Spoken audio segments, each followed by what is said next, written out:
The chamber was silent. 12 alien species sat high above the floor, each one watching closely. Their faces, if they had them, were stern, curious, or filled with quiet disgust. Floating lights flickered above the grand room, casting long shadows on the walls. This was the High Galactic Council, a place older than most stars. And for the first time in over 1,000 years, it held a trial for an entire species. The species on trial. Humanity. A single door hissed open. From it walked Ambassador Kale Jackson, humanity's chosen representative. He wore a simple black uniform. No medals, no weapons. It's just a small badge that said, Earth. He walked slowly, calm to calm, the council. Members shifted in their seats, watching him as if he were a wild animal dressed like a diplomat. The charge, say tall. Thin creature with 6 arms and glowing green eyes stood up. This was Chancellor Virulin of the Shaltari. The current speaker of the council, Ambassador Kale Virulin, said, his voice smooth and cold. You stand here today to answer for the behavior of your species. The council presents evidence of your world's violent past, your aggressive instincts, and your hidden nature. He paused, then added, You are charged with being too dangerous to join the galactic community. Murmurs echoed across the room. Another voice spoke up, a short, spiky alien from the Theric hive. We allowed them in because they pretended to be civilized. They lied. Smiled while holding knives, said another. Too unpredictable. Emotional, too, human. Ambassador Kale reached the podium. He looked up at the council. Then he spoke. His voice was steady, calm, almost too polite. With respect, he said, You invited us. We didn't come begging. We never lied. You only saw what you wanted to see. A calm face, the council chamber showed a live feed. Across hundreds of worlds, billions of citizens watched the humans speak. He didn't raise his voice. He didn't plead. Instead, he gave a small smile and continued, You call us dangerous. You call us emotional. Maybe you're right, he said. But I have to wonder, if you had our history, would you be any different? He pressed a button. A hologram lit up behind him, showing images of Earth's past wars, revolutions, disasters, recovery, everything we are, Kale said. We became through struggle. Fire shaped us. Pain taught us. We learned to hide the rage, to hold the line, to stay, polite. He paused. But don't mistake politeness for weakness. Veil of Peace Chancellor Virulin leaned forward. This trial is not about your history. It's about your behavior now. You act kind. You act controlled. But there are, incidents. He waved his hand. A large screen dropped from the ceiling. On it played footage from a council patrol ship. A minor skirmish near the outer rim. A pirate vessel attacking a human freighter. Then something strange. The freighter didn't run. It didn't call for help. It fought back. With terrifying precision, the video showed humans disabling the pirate ship, boarding it, and taking control in under 2 minutes. No words, no mercy. Some council members hissed. Others looked away. Kale didn't flinch. Self-defense, he said. Overkill, Erlin replied. A dangerous species, another counselor stood elder Thix, an ancient being made of shimmering stone. Humans are skilled, ambitious, but they are ruled by emotions, anger, loyalty, vengeance that is not safe for the galaxy. Kale raised an eyebrow. Have you looked at yourselves? He asked. Your people wiped out 2 moons to win a border war, or the Theric enslaved half a planet. The Jalari feed on living beings. He leaned forward. You're not afraid of what we've done? You're afraid of what we might do. Silence. That silence was heavier than a collapsing star. Cracks in the council knot. Everyone agreed. One counselor, a bird-like alien named Sira of the Valari, whispered to her assistant. They always say humans are monsters, she said softly. But when I met one, he held the door for me. Across the chamber, Vakrin of the Shikari, a reptilian scholar, was deep in thought. He had studied human history for years. Something about all this didn't sit right with him. Why would a species with so much power choose not to use it. It's humanity's. Calm before the storm, Kale took a deep breath. You want the truth? He asked. He walked a few steps forward, away from the podium. For hundreds of years, we fought ourselves. We nearly ended our world, but we stopped. We changed. We put on a mask of peace not to fool you but to protect ourselves. He looked. Around the room, his eyes brown and unblinking, locked with alien stares. Because if we ever took that mask off again, he didn't finish the sentence. He didn't need to. Tension rise as Chancellor Virulent hissed. You admit you are hiding your true nature. I admit, Kale said slowly, that we are choosing peace. Every day. Every hour. And if that choice fails, Virulent pressed. Kale didn't smile this time. Then the galaxy will see what Earth really is. A low sound rolled through the chamber. Not speech, not noise, but the feeling of something waking up. Billions watching across the galaxy felt it. 2. The humans weren't bluffing. They were waiting. A warning, not a threat. Kale returned to the center of the floor. He looked up at the council one last time. You asked for the truth, he said. Now you have it. We're not gods. We're not monsters. We're just people. And we've been trying to be better. But if you decide that trying isn't enough, he turned away from the podium and began to walk toward the exit. Then pray you never meet the version of us that stops trying.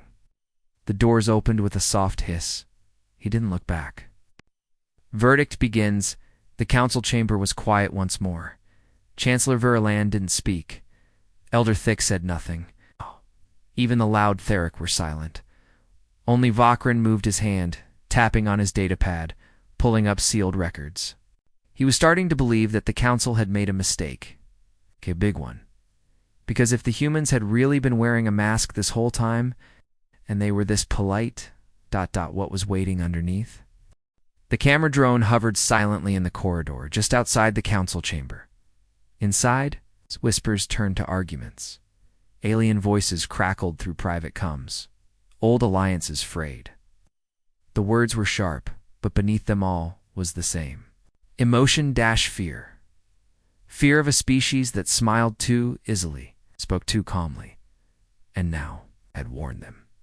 They've been hiding something, said Elder Thix. They've been controlling something, added Chancellor Virulent, and someone quietly, nervously muttered the words many had been too afraid to say aloud. Maybe. The mask is all that's holding them back. Story begins. Vakrin of the Shikari sat alone in his quarters, deep in thought. The reptilian scholar's claws tapped against a glowing datapad. His long snout twitched as he scrolled through entry after entry on human diplomacy, behavior, and recorded history. None of it made sense. They were too polite, too measured, always showing kindness, always deferring, as if they were rehearsing every word. He opened a sealed file, one that most council species weren't supposed to see. It was titled Human Crisis Response, The Martian Stand. A polished line while a galactic news network aired a special segment on Earth. Peaceful clips played across a dozen planets, children playing under glowing domes, farmers terraforming deserts with laughter, scientists smiling while shaking hands with insectoid researchers. The voiceover said, since their induction, humans have shown generosity, collaboration, and humility, a model species. But Vakrin wasn't buying it. He zoomed into the footage, looked deeper, and he saw it: discipline, precision, coordination. The children were practicing formations. The scientists weren't just smiling, they were leading. The humans were performing for the camera, digging deeper. Vocaron accessed an older archive, pre-contact human data. Files Earth never thought anyone else would bother with. He found war documentaries, training manuals, psychological reports, and then a quote buried deep in a strategy paper. We are polite by nature, but when survival is threatened, manners are the first casualty. Another quote followed. In peace, we act with restraint. But should we ever stop choosing peace, let the stars tremble. Vakrin leaned back. It wasn't just Earth's history that was dangerous. It was their philosophy. Council debate intensifies inside the council chamber. Factions were forming.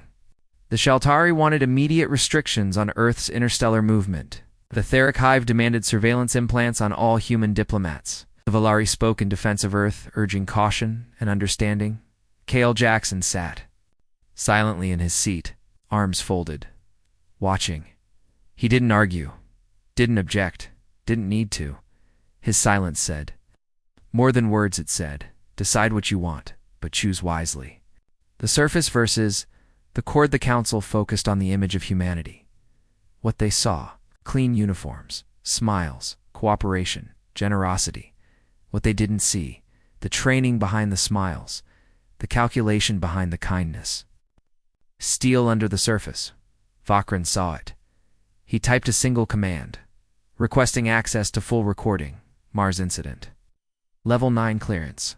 I had to know. I had to see what happened when the mask cracked. A glimpse behind the mask. The file opened. The feed was grainy, distorted by solar interference. But the scene was clear enough. A remote colony on Mars. Civilian workers. A surprise attack by mercenaries hired by a rogue alien syndicate. The humans were outnumbered, outgunned, cornered, and then they stopped running. The miners picked up tools. They coordinated silently. No panic, no screaming, in under 6 minutes. The mercenaries were dead, every one, and in the last 20 seconds of the footage, one camera caught a human staring into the lens. He was covered in dust and blood, and he was smiling. Closing moments. Back in his quarters, Vakran watched that smile frame by frame.I.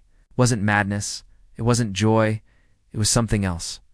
Pride, not for killing, not for victory, but for defending, for standing there, ground, for surviving. He whispered to himself. They're not monsters, but they choose to be more. That's what's frightening. And somewhere far across the stars, Kale Jackson opened. A private comes line to Earth, his only words. They're getting curious. Prep the contingencies. The screen opened with shaky black and white footage. Dust clouds rolled over the Martian horizon. Alarms blared in the background. Gunfire, screams, then silence. The camera, in a half-destroyed tower, zoomed in on a group of human colonist miners. Engineers, a few medics, kneeling quietly behind crates. No uniforms, no armor. Just tired faces covered in dust and fear. But then, something changed. The letter, a middle-aged woman with a steel rod in her hand, stood slowly. Her face hardened. She gave a single nod, and the humans moved like a machine. No shouting. No panic. Just calculated survival. Across the galaxy, the Council's private intelligence division watched the footage play out. They were not prepared for what came next. The incident re-examined. Vokran of the Shikari had never seen anything like it. The Martian miners didn't just fight back. They adapted mid-battle. They used debris for cover. They rerouted a mining drone into a mobile turret. They cut power to draw the mercenaries in and then struck. By the end, only humans stood. No mercy. No survivors. The official council report had labeled it an act of desperate self-defense. But Vakran knew better now. It wasn't desperation. It was discipline. And it meant the mask had slipped just for a moment. Council fractures. Deep and back at Council HQ, emergency meetings were called. The Shaltari wanted a vote to suspend Earth's diplomatic access. The Theric Hive demanded forced relocation of all human outposts near their space. The Valari hesitated, watching. The political winds change. Chancellor Virulin pounded the table with his spindly fingers. They are predators in diplomats' clothing. Kale Jackson, seated calmly at the far end, tilted his head. I think you're misunderstanding, he said softly. We didn't start that fight, but we sure as hell finished it. Hidden protocols. Vakran dove deeper into human protocols. He discovered something strange. Every human colony had something called a protocol echo. It wasn't listed in standard diplomatic files. It wasn't even fully described, but fragments appeared in old Earth's archives. If civilization fails, if peace collapses, then protocol echo activates. Buried even deeper, he found a secondary file, ECH-07R, defense, reconstruction, retaliation. It wasn't just a fallback plan. It was a global reset switch. An unsent transmission voke. Ren's claws trembled as he accessed a final sealed message in unsent transmission from a Martian survivor after the attack. The voice was calm, flat. We didn't want this. We tried to avoid it. We asked nicely. We warned them. But when the mask comes off, we don't put it back on. The message ended with a chilling line: if the Council wants to test our limits, don't blink. Behind the human smile back. On Earth, a group of diplomats gathered in a secure underground briefing room. One of them looked up at the holodisplay of Council reactions. They're panicking. He said Ambassador Kale Jackson replied, "Good, that means they're finally paying attention." Someone else asked, "Do we escalate?" Kale shook his head. "Not yet," he said, "but we make it clear if they keep poking." He stared at the Mars footage on the wall. They'll see just how polite we've been. The galaxy begins to question across dozens of worlds.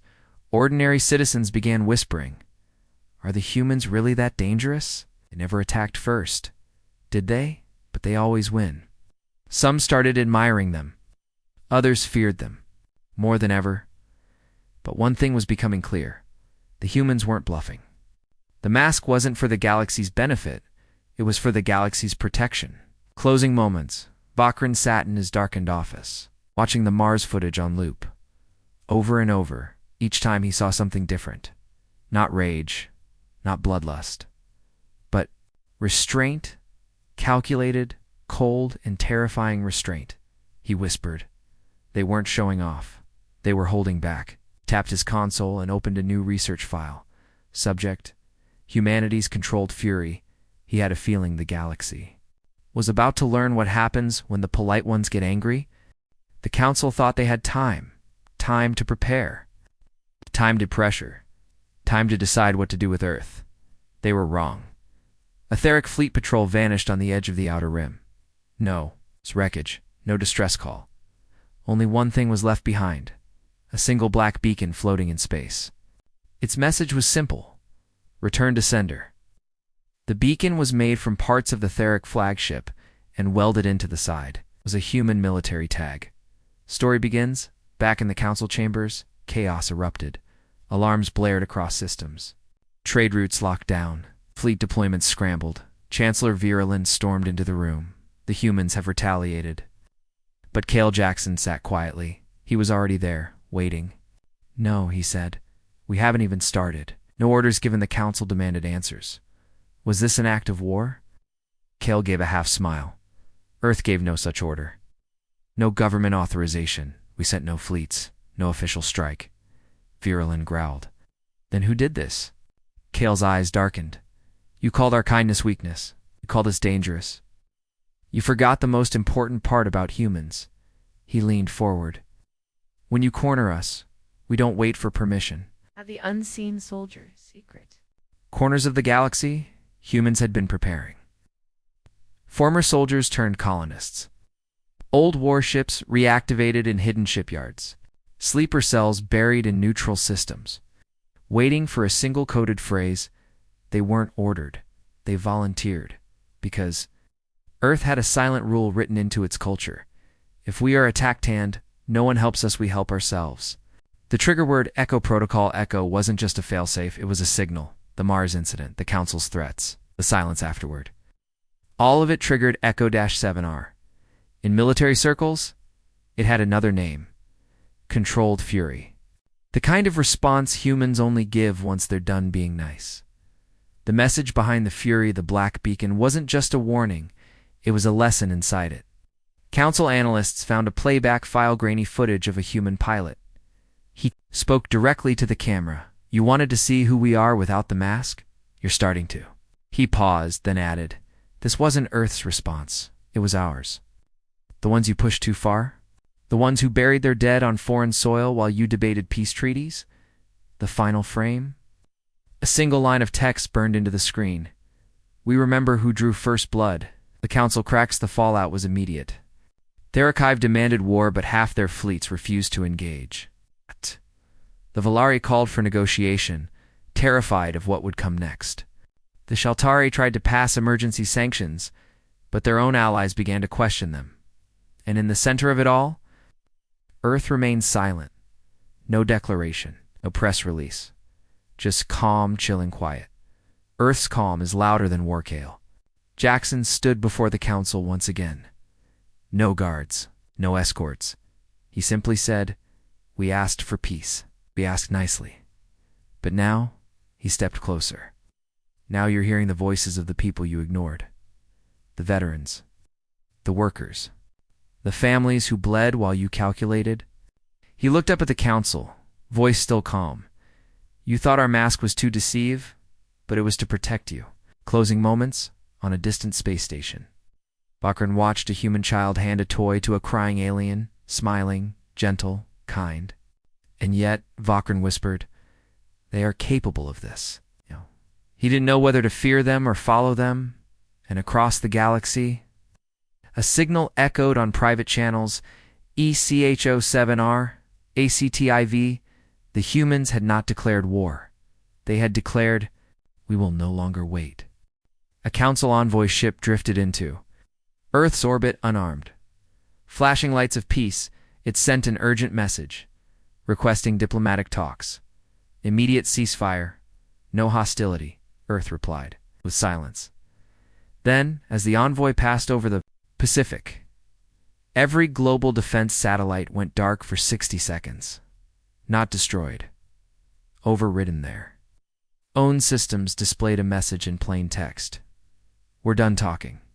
The council didn't know if it was a warning or a countdown. Story begins at HFY Defense Grid 1.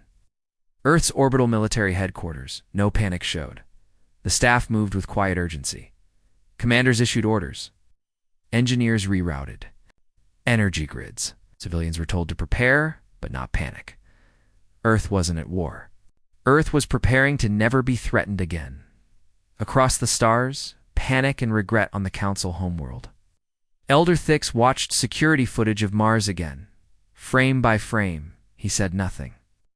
His advisors argued around him. It's not too late to apologize. We must show strength. Perhaps let them strike first. Thix finally spoke. They already did, and we let them warn us. Repeatedly, he turned off the feed. There will be no more warnings. Echo units move protocol ECHO7R wasn't a declaration. It was a green light. Strike teams.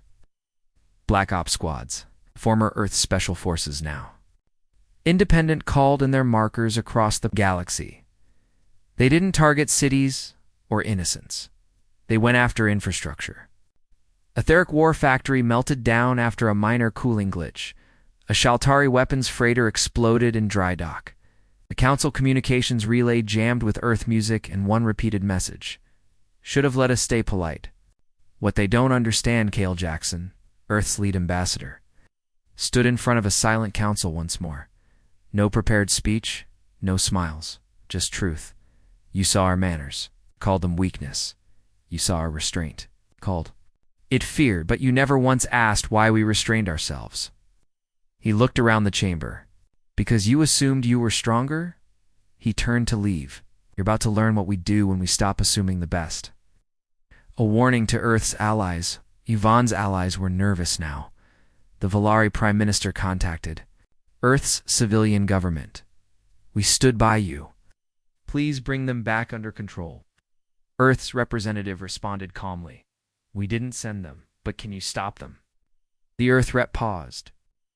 Would you try to stop someone defending their home after everyone else turned away? The line went dead. Galactic realization Bach. Ren watched a dozen galactic economies shift overnight. Human trade stopped. Their ships disappeared from open routes. Their embassies closed. And yet, no invasion came. No world was bombed. Cities were burned, because that was never the goal. This wasn't revenge. It was deterrence. A cold, final message. We're not coming for your worlds. Just your illusion of safety. Closing moments. On an unmarked moon near the council border, a human strike team walked through the remains of an illegal weapons facility. No. Resistance left, no alarms, just silence. One soldier took off their helmet, looked at the stars. Made us take the mask off. She didn't smile, didn't cry. Let's hope they like what they see. She dropped the facility's insignia into the dust and walked away. A council military research station heavily guarded. Orbiting a gas giant lost all contact at 2:14 Universal Time when recovery drones arrived. They found no wreckage, no battle, just emptiness. One data core remained floating outside the station, still powered. The last footage showed 5 human operatives in blackout, gear walking calmly through the station halls. They spoke no words. They fired no weapons. They simply shut everything down. The last frame was chilling. One human turned toward the camera, pulled off her helmet, and whispered, "You were told." Story begins. Across the galaxy. The Council entered DEFCON Prime, their highest military alert. Their fleets mobilized. World governors were ordered to prepare for full-scale engagement. But Earth didn't send fleets. It didn't respond with war. It responded with calculation. The balance tip set exactly 0600 hours Earth time. Systems across the galaxy began failing. Jump gates stalled for hours at key intersections. Financial A's managing galactic trade crashed. All traced back to software designed on Earth. Starports with Earth-built tech began routine system resets. It lasted exactly 12 minutes. In those 12 minutes, human shadow ships passed undetected. Through 6 Council territories, no shots fired. Just a quiet reminder. Earth helped build your world. Earth can take it apart. The realization hits in Council homeworld. Vakrin watched reports pour in. It wasn't sabotage. It wasn't war. It was leverage. The humans hadn't crossed any official lines. But they knew exactly where the lines were, and they walked along them with terrifying precision. A target too far, then the Council made its mistake in desperation. They greenlit an unauthorized investigation on Earth's lunar defense. Base. An elite alien stealth unit was dropped in. They never made it out. Instead, Earth's news channels released crystal-clear satellite footage, Council soldiers sneaking onto lunar soil, automatic defenses activating. The last few seconds of footage showed the words, "You have now crossed the line." Earth didn't send diplomats after that. They didn't need to. Kale Jackson disappears. Ambassador Kale Jackson has vanished from all diplomatic channels. The Council scrambled to locate him, fearing an escalation, but deep in Earth's orbital command. Kale stood before the Echo Command Council, an assembly of leaders who weren't politicians, but planners. His only words: "They crossed the line. Now we show them what lives beyond." Echo strikes begin overnight. A Council deep space shipyard imploded, not destroyed, just precisioned. 10 high-ranking military officials were exposed for corruption, using data only humans could have accessed. A classified energy research satellite was redirected to Earth's orbit with its schematics, downloaded and returned with a note: "Don't build what you can't control." Not war-controlled galaxy watched in awe and dread. Humanity wasn't waging war. They were demonstrating absolute control over systems the Council had grown to depend on. They didn't need to conquer. They were simply unplugging the galaxy from itself and then handing it back. It's broken enough to remind everyone. This worked because we let it. Closing moments. In a hidden Council chamber, Vakrin addressed his peers. "You thought Earth would lash." Out in fury, he shook his head. "But this is something else." He pulled up one final intercepted message from the Echo network. "This is not escalation. This is the balance correcting itself." Vakrin looked at the stars beyond the window and finally understood. Humanity wasn't rising. They were just done kneeling. Somewhere in deep space, an entire Thorak fleet, 100 ships strong, vanished from long-range scanners. No battles, no debris. Only a brief transmission from the fleet admiral before the signal died. "We were warned. We ignored it." Out there. Not sending diplomats anymore. They're sending Echo. For 36 hours, the galaxy had no idea where the fleet went. Then, one by one, their ships reappeared dead in space. Intact, but shut down to zero. No fuel. No power. Every drive erased. I. Every command system locked behind one chilling message. Command returned. Echo ascending. Ch. Story begins. The council scrambled to respond. But Earth said nothing. No press release. No ambassador, no claim of responsibility. Only silence. And that silence was louder than any weapon. Who are Echo Command? Behind the scenes, in a dark chamber on Earth's orbital command station, a council of humans convened. Not presidents, not generals. They were Echo Command, the architects of Earth's quiet power. Former diplomats turned strategists. Scientists turned data tacticians. Soldiers turned ghost operatives. Their goal wasn't conquest, it was control, to end the game. By flipping the board, they don't conquer, they redirect every council world. Colony that cooperated with Earth's early outreach programs saw something strange. Energy supply doubled overnight. Trade security stabilized. Pirates disappeared. No credit was taken. Just a quiet signal sent through private channels. Echo watches. Echo balances. Echo protects. Suddenly, former enemies whispered, maybe Earth should lead. The galactic order wavers in council chambers. Chaos ruled. World after world began withdrawing support. Valari High Trade pulled their funds from council banks. The outer sectors began signing private deals with Earth, the once mighty. Their act were now pleading for mediation, and still Earth said nothing. Because now, it wasn't Earth leading. It was Echo Command. The power of restraint, Kale Jackson. Returned to the galactic stage at last, but not as an ambassador, now wearing a black Echo insignia. He stood before a united assembly of both council loyalists and former fringe. Worlds, you wanted to see who we are without our mask, he said. You called us dangerous. He paused. You were right. Silence. Then, but we were dangerous before the mask came off. We're just tired of pretending we weren't. A new kind of leadership. Instead of demanding control, Earth offered something terrifyingly different. Options. Join the Echo Accord and receive security, stability, and independence. Or stay with the Council and risk collapse. It wasn't a threat. It was choice. And choice was something the Council never allowed. One by one, systems began to choose. Closing moments on a once-isolated colony world. A young alien girl looked up as a human relief ship descended quietly. There were no flags, no announcements, no speeches, just engineers and medics unloading quietly, fixing water lines, delivering food. The colony leader asked one of them, "Why are you helping us? You gain nothing here?" The human smiled. "Co doesn't ask for. Thanks, just that you don't forget who showed up when no one else did." The girl's eyes widened, and for the first time, she understood. Echo wasn't here to rule. They were here to remind the galaxy who stands when others fall. The Council called an emergency summit for the first time in recorded galactic history. Every species council, loyalist, neutral world, and former enemies was present. Every chair filled, every security drone active at the center. One seat remained. Empty Earths. Then, with no announcement, no fanfare, a man walked in, not dressed for politics, no armor. No symbols, no weapon, just Ambassador Kale Jackson, now marked only by a black pin. Echo, he looked around, paused, and said one thing.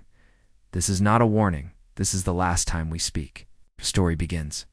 Kale's voice echoed through the silent chamber. For centuries, humanity showed restraint. We played by your rules. We believed in peace. He glanced toward the etheric ambassador, who lowered his eyes. You saw that restraint as submission, called us polite, weak, civilized, but now you've seen what we become. When we stop asking to be respected, the price of disrespect crossed the galaxy. Screens turned black for 90 seconds. Then, one by one, they lit up with a simple white message. Respect is earned. Fear is taught. You chose neither. On hundreds of worlds, infrastructure froze, then rebooted with upgrades, faster, safer, more efficient, but only on worlds that signed the Echo Accord. Council loyalists were left in the dark. What peace really costs, Kale continued. Peace is not the absence of war. It's the presence of understanding. And you chose ignorance. One council elder rose, desperate. You've proven your strength. What more do you want? Kale answered, without hesitation. Nothing. He turned to leave. We gave you every chance to treat us as equals. Now you'll live with what happens when you don't. Echo ascends, orbiting hundreds of planets, Echo-class satellites activated. They weren't weapons, they were guardians, capable of shutting down military-grade tech within seconds, able to isolate and disarm any ship that attacked a protected world. Monitored by no government, only the Echo Counselor, decentralized human-led AI hybrid defense protocol. Earth didn't rule through power. It ruled through irreversible capability. Humanity steps back. The final announcement shocked the galaxy. Earth would not take a leadership role. Echo would not govern. There would be no empire, no throne, only a boundary line. Respect this border. They cross it, and everything you fear will be justified. A message to the future. Before leaving the council chamber, Kale left one final recording, to be played only if Earth is attacked again. To whoever hears this, we tried kindness. You mocked it. You broke it. We tried silence. You tried balance. You threatened it. So if this message plays, know this is the last time you'll ever hear our voice before the lights go out. Closing moments, back on Earth, in a quiet valley surrounded by greenery. A young child asked their mother, "Are we the strongest now?" The mother smiled. "No, love. Just stopped asking for permission." The sky shimmered with stars.